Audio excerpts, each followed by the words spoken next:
Hey everybody, I am doing it's going to turn out to be a couple part tutorial. I had a lot of people ask me about my ladybug clay pens. So what I've decided to do is I actually had a friend of mine request one and I told her I would make her one. So tonight I am going to do a bumblebee clay pen. Just like I did the ladybug one in my previous video, but I'm going to use bumblebees instead. So I have got everything laid out here. I have my colors out, so I'm going to try to do this as best as I can. I've never done a tutorial, especially on polymer clay, so hang in there and bear with me, and I hope everything goes okay. What I did first was I grabbed my pen, and what pens I'm using are the Papermate Eagle pens. They're great because these little black pieces just pull right out. You have a little bit of a curve on the bottom, but that's okay. It can be covered. You don't have to cover it. I choose to cover mine.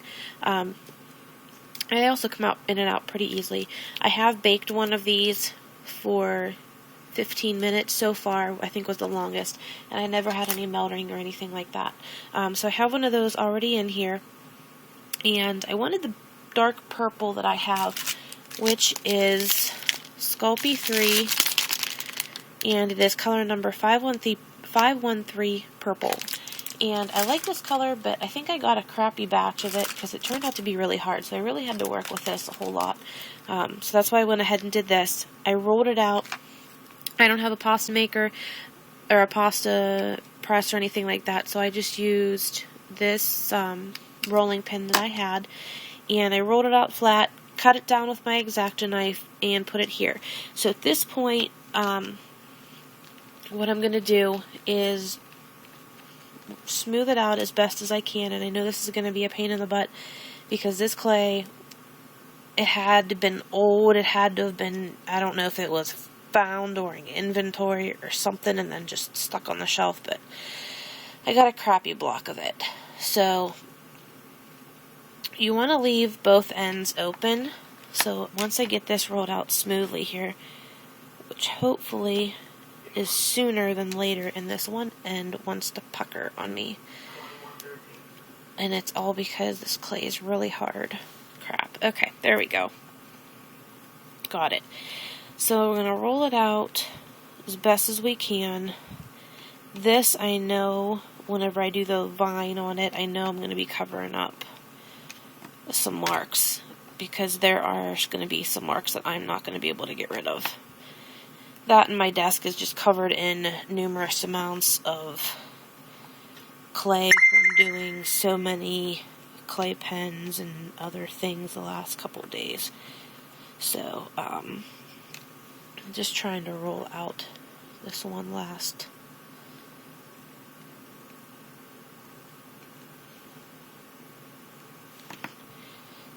piece there.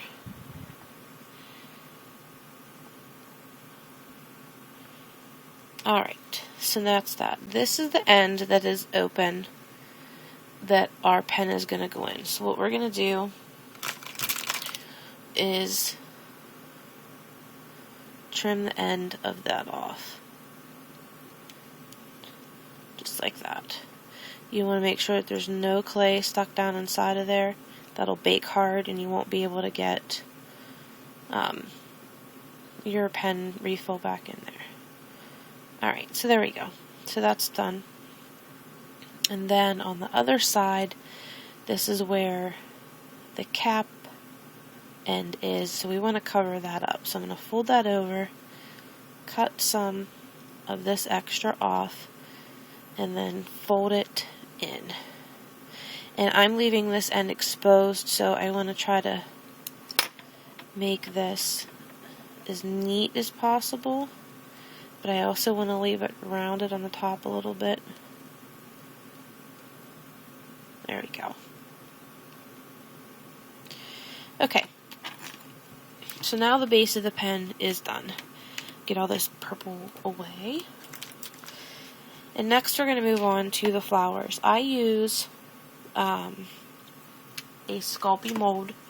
It is the flower and leaves mold. I've used it a couple of times. It works great. It's a flexible mold, And the first one that I chose to do was in this hot pink, number 503. And for this one, we're going to be using the small flower petal up here. You'll just take a small ball of clay and push it in as best as you can. You don't want to put so much in that it's bulging out of the mold, but you don't want it to be so little that you really can't get it out either. So once that's in, bend the mold and it pops right out. These are really awesome for the leaves, and I'll show you those because I'm going to use some of those too. So I have 3 different flowers actually. So I'm going to do this pink one a little lower, and I'm just taking the end of the petal and just pushing it in a little bit. I have all the other petals done too to kind of try to save time here because I know I have a limit on my videos uploading. I think it's 15 minutes. So we're going to overlap the petals one by one like this.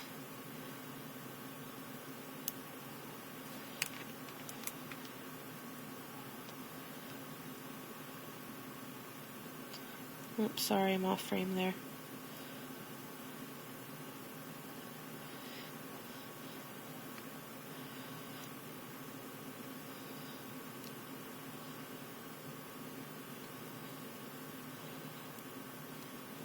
And I can tell you for sure that I will be redoing my nails tomorrow and making them shorter so that I can do this better because they are a pain in the butt right now. So, and then at this point you can curve your leaves, bend them and twist them if you want to.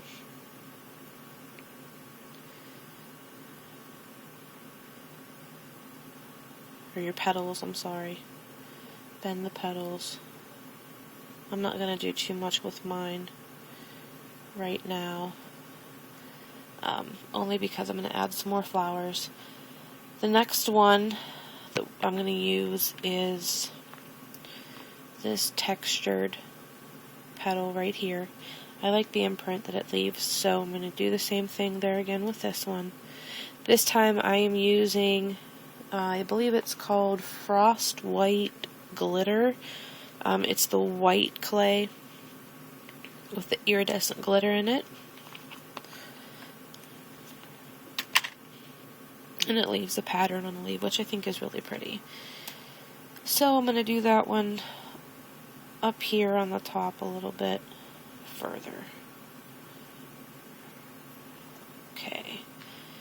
And then this one, there, the petals around on it. The petals are not going to be perfect. They never come out of a mold perfect. I've watched I don't know how many tutorials. They never come out 100% perfect.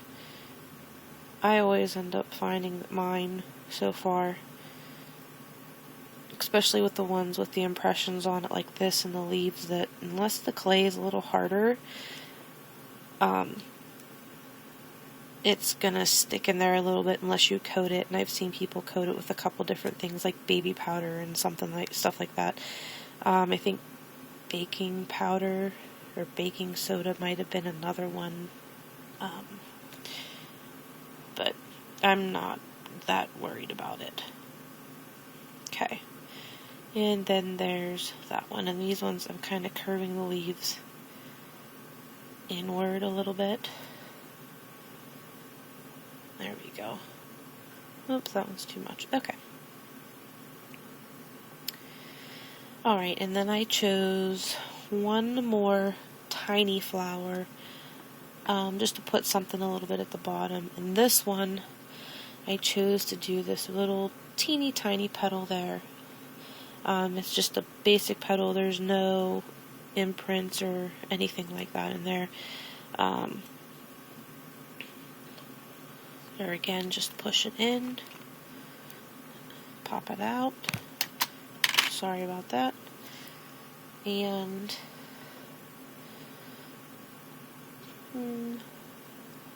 let's put it Oh, I don't know. It's not that difficult here. We'll put it over here on the side. So we'll start the first petal right there. And then we're going to follow this around 5 petals. If my nails ever decide to work with me, goodness grief.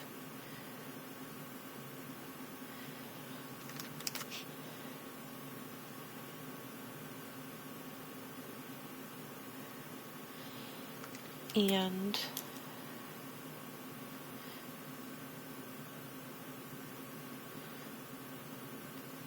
there.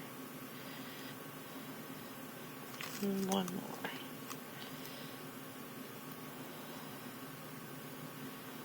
Alright, so there's the flowers. Let's start with the top one, then the middle one, and the bottom one. The bottom one I'm probably going to end up bending the petals in a little bit on it too, just to give it a little bit more dimension. There we go, like that. So top, middle, and then the bottom. And then next what I'm going to do is make the middles. This I'm going to use Sculpey 3, and it is called Just Orange for this. It's just going to be a matter of taking 3 little chunks, rolling those 3 pieces into a ball,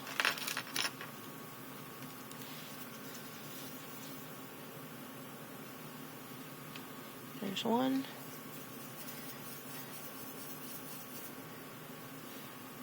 there's 2,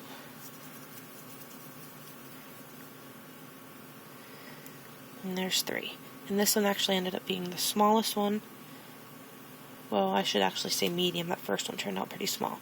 So we're going to use this one on this top. I'm just going to set it in the center of the flower. Press it down just a little bit to flatten it out a tad. It covers up all of the work of the petals matching in the middle. And then the next one I'm going to use the biggest one. And there again, just take the ball, place it in the center of the flower so that it covers up all of the petals, and push down. And then last but not least, this little tiny guy at the bottom, little ball, place in the center, and push down. Okay, so there is that. Lastly, on this part of the tutorial, what I'm going to do is I'm going to take this little tool. It's one of the awesome little tools that came in one of the kits that I got, and I'm going to be using this endpoint. It would probably have the same exact effect if you used a toothpick. And all I'm going to do is on the center of these little flowers, I'm just going to make little holes. I'm not pushing in that hard. I'm just pushing hard enough that it makes the little impressions of the circles. Kind of looks like the center of a sunflower. And I'm going to do that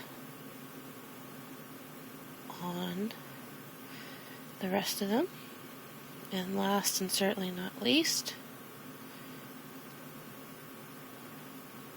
this top one. Okay. And I am going to stop there with this part 1. I'll come back and do a part 2. Part 2, what I'll do is add the vines, show you the leaf mold, do the leaf impressions, put the leaves on the flowers and on the vine, and then we'll see how much time is left after that, and maybe I'll start on the little bumblebees that I'm going to place on the flowers. So keep your eyes, thanks guys, keep your eyes open for part 2.